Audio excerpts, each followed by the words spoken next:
Hello दोस्तों, कैसे हैं आप? कैसे चल रही है आपकी पढ़ाई? मैं महेंद्र पारसारथी आपका अपने इस चैनल के माध्यम से स्वागत करता हूं। दोस्तों, मैं आशा करता हूं कि आप लोग स्वस्थ होंगे, मस्त होंगे, अपनी अपनी पढ़ाई में बिल्कुल व्यस्त होंगे। तो आज मैं आपके बोर्ड पेपर के इस मद्देनजर रखते हुए इम्पोर्टेंट जो भी आपके बेस न्यूमेरिकल्स हैं, हम इन न्यूमेरिकल्स बताने चल रहा हूं। आप लोग एक रफ और कॉपी लेकर के बैठिए और हमारे साथ सवाल को लगाइए और जहां ना समझ में आए उसको कमेंट बॉक्स में कमेंट कीजिए। तो चलते हैं सवाल को कैसे सॉल्व करते हैं। तो इस सवाल का जो बेसिक है, बेस है, उसको हम समझते हैं कि ये सवाल क्या कह रहा है और इसके माध्यम से हम क्या सीखने वाले हैं। देखिएगा दोस्तों, ये कहती है सवाल, इस माध्यम की जो सवाल वो कहता है, मान लीजिए आपके पास दो चार्ज है, एक आपका चार्ज Q1 है, दूसरा आपका चार्ज Q2 है। एक चार्ज आपका Q1 है, दूसरा चार्ज दोस्तों Q2 है। अब कहते हैं और इनके बीच का जो सेपरेटेड डिस्टेंस होगा वह डिस्टेंस R है। डिस्टेंस कितना है? R है। अब ये कह रहा है यदि इन्हीं दोनों चार्जों के ज्वाइन करने वाली लाइन है, इस ज्वाइन करने वाली लाइन पर हम किसी थर्ड पॉइंट चार्ज को कहां पर रखें, किस प्लेस पर रख दें कि दोनों आप ये चार्ज क्या आपका जो सिस्टम है, ये सिस्टम क्या हो जाए, इक्विलिब्रियम हो जाए, यानी कि संतुलन की कंडीशन में हो जाए। इक्विलिब्रियम यानी कि संतुलन की कंडीशन में हो जाए। तो दोस्तों, इसके लिए आपको दो बातें याद करना होगा। सबसे पहले आपको देखना है कि चार्ज कौन सा है, क्योंकि ये जो आपका चार्ज होगा, चेक चार्ज होता है, ये चेक चार्ज ऑलवेज पॉजिटिव होते हैं, हमेशा क्या होगा? पॉजिटिव होगा। मान लीजिए आपका ये प्लस चार्ज है, ये भी आपका प्लस चार्ज है, दोनों प्लस चार्ज होंगे। इस पर कोई आपका चेक चार्ज लाते हैं तो इस प्लस चार्ज की वजह से इस पर लगेगा कौन सा फोर्स? रिपल फोर्स लगेगा F1। और यहाँ ये भी प्लस चार्ज है, ये भी प्लस चार्ज है, ये भी दोनों एक दूसरे को रिपल करेंगे तो आपका क्या होगा? फोर्स मिलेगा F2। फोर्स क्या मिलेगा? F2।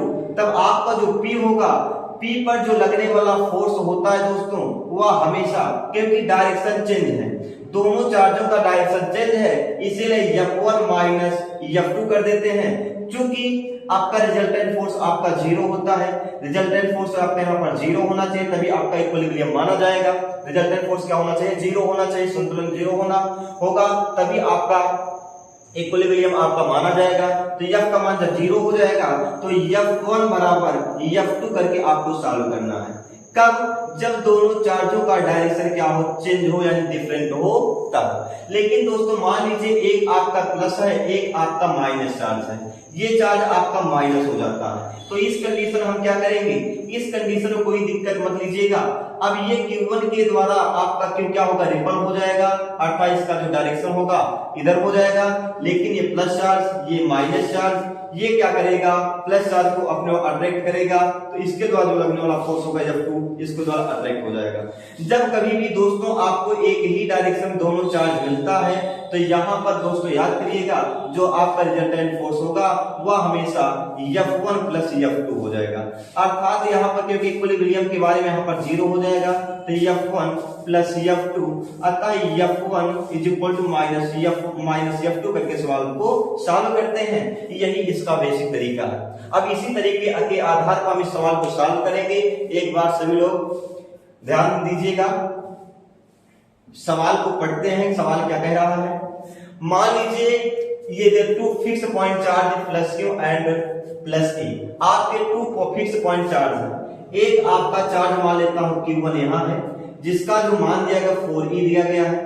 दूसरा फिक्स चार्ज दोस्तों आपका दिया गया Q2, जो आपका केवल E दिया गया है। दोनों का जो सेपरेटेड डिस्टेंस है वह डिस्टेंस कितना है? R है। डिस्टेंस कितना है? R है।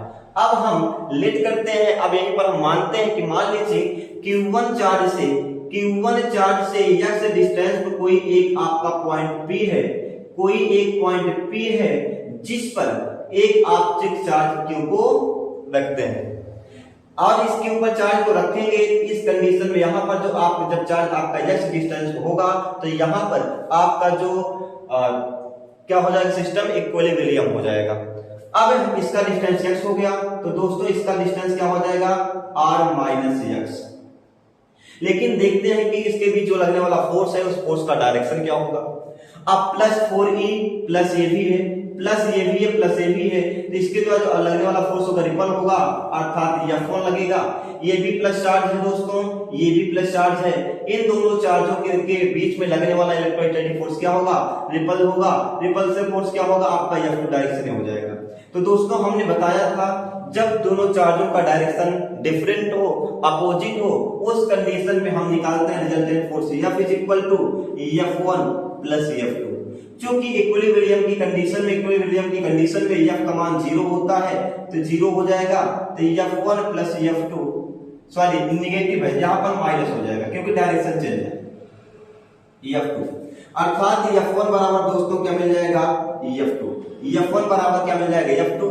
हमें पता है, आपको ही पता है दोस्तों कि जो आपका फोर्स होता है, फोर्स का जो फार्मूला होगा, F का जो फार्मूला होता है K Q1 Q2 by R square होता है। तो अगर हम फोर्स F1 को फाइंड करना चाहें, तो F1 को अगर हम फाइंड करना चाहेंगे दोस्तों तो क्या हो जाएगा? F1 किसके द्वारा मिलेगा? 4E और Q की वजह से क्या मिलेगा?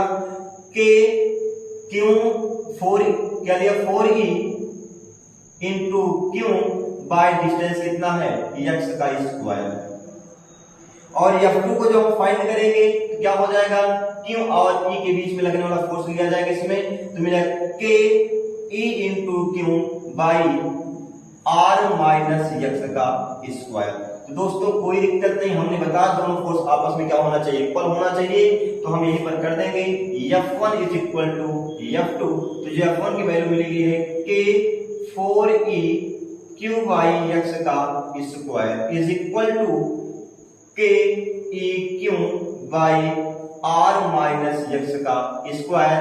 Q से Q कैंसिल हो गया, E से E कैंसिल हो गया, K से K कैंसिल हो गया। दोस्तों आपको मिला 4x का square is equal to 1 upon R minus X का स्क्वायर। अगर हम दोनों साइड इसको स्क्वायर कर देते हैं, दोनों साइड अगर हम स्क्वायर कर देंगे तो आपका मिलेगा 2 का स्क्वायर और x का स्क्वायर बराबर 1 का स्क्वायर R माइनस X का स्क्वायर। अब दोस्तों क्या करें? स्क्वायर हटा देंगे, 2 by x is equal to 1 by R minus X। इसका इसके साथ हुआ, इसका इसके साथ, तो 2R minus 2x is equal to x is equal to क्या मिला दोस्तों? x मिला। अर्थात हम 2 को उधर कर देंगे तो 2R is equal to x plus 2x, जहां से 2R इज इक्वल टू मिलेगा 3x। अर्थात x की वैल्यू जो होगी 2R by 3 is equal to x। 2R by 3 यही आपका आंसर होगा। यानी कि अगर हम इसमें x की वैल्यू दी गई होती तो x की वैल्यू या r की वैल्यू दी गई होती, कुछ आप यहाँ पर r का वैल्यू दिया गया होता, r का मान रख करके हम इस डिस्टेंस को फाइंड कर लेते हैं। ओवरऑल दोस्तों समझ लीजिएगा, कभी भी आपके इस प्रकार के सवाल आए, सबसे पहला काम चार्ज को देखिए, कौन कौन से चार्ज हैं। चार्ज के बीच में लगने वाला जो फोर्स का डायरेक्शन है, उस डायरेक्शन को पता करिए। उसके बाद आपको देखना है कि आपका जो चार्ज होगा वह नेगेटिव होगा या पॉजिटिव होगा, दोनों बात को समझिएगा। उसके बाद सवाल को लगाइएगा। इस पर केवल हम इस चार्ज को प्लस कर दें, इसको हम माइनस कर दे रहे हैं। थोड़ा सा इसको भी समझ लीजिए कैसे सवाल को सॉल्व करेंगे। हम सेम कंडीशन वही बनाएंगे दोस्तों। आपका पॉइंट चार्ज मान लीजिए प्लस 4E। दूसरा आपका चार्ज दोस्तों क्या दिया गया है? Q आपका Q1 दिया गया दोस्तों, आपका Q2 दिया गया। इसका मान -E। कोई इसका जो सेपरेटेड डिस्टेंस है R है, और इसी के मान लीजिए x डिस्टेंस पर कोई आपका एक पॉइंट चार्ज P, या इस पर हम चार्ज क्यों ले आते हैं? तो आपको दिखाना है कि P पर इक्विलिब्रियम होगा। आप यहाँ पर सबसे पहले चार्ज को ध्यान दीजिए, कौन कौन से चार्ज हैं। अब दोस्तों देखिएगा, आपका प्लस चार्ज है, ये भी आपका प्लस चार्ज होगा, जो कि आपका जो चेक चार्ज होगा ऑलवेज पॉजिटिव होते हैं। इसके बीच जो लगने वाला फोर्स होगा, रिपल्सन फोर्स होगा, F1 आपका रिपल करेगा, बट ये आपका पॉजिटिव है, ये आपका निगेटिव है, तो दोनों अट्रैक्ट होगा, अट्रैक्शन फोर्स लगेगा, यानी कि F2 आपका एंगल लगेगा। तो इस कंडीशन दोस्तों आपको ध्यान देना, इसका जो डिस्टेंस यहाँ से होगा R माइनस X हो जाएगा। जब इनके बीच चार्ज को लगाया, हमने बताया कि जब दोनों डायरेक्शन सेम होगा, जो फोर्स का डायरेक्शन सेम होता है, तो रिजल्टेंट फोर्स F1 प्लस क्या हो जाएगा? F2 हो जाएगा। तो इस कंडीशन में रिजल्टेंट आपका इक्विलिब्रियम की कंडीशन का मान 0 हो गया। तो F1 प्लस F2 अतः F1 बराबर माइनस F2 यहाँ से हम फाइंड करेंगे। तो देखिएगा, चलो ठीक है, हम सवाल को सॉल्व करते हैं। तो F बराबर जब इसके द्वारा निकालेंगे दोस्तों, तो K आपका चार्ज कितना देगा 4E इंटू Q, और इसके बीच का डिस्टेंस कितना है x का स्क्वायर इज इक्वल टू, जब हम माइनस और e के द्वारा निकालेंगे तो k e माइनस ई हो जाएगा into q by r minus x का स्क्वायर। e से e कट गया और q से q कट गया, k से k कट जाएगा। तो दोस्तों केवल सेम आपको ऐसे सवाल को फाइंड कर लेना है, -1 बाय r माइनस x का स्क्वायर। अब इसको सेम जैसे इसके पहले हम सॉल्व किए थे वैसे ही सवाल को सॉल्व कर लेंगे, और जो भी होगा वही आपका क्या होगा दोस्तों, आंसर होगा। जो कुछ मिलेगा वही आपका क्या होगा, आंसर होगा। और हम आशा करते हैं इस सवाल को सॉल्व करके आप लोग कमेंट करके बताइएगा, सवाल लगा पाएंगे तो ठीक है, नहीं तो हम अगली क्लास में सवाल को सॉल्व कर देंगे। तो ठीक है दोस्तों, मिलते हैं अब इस चैप्टर के अगले सवाल के साथ, और अगला बेसिक बताएंगे कि कैसे क्या होगा। तब तक के लिए बाय बाय।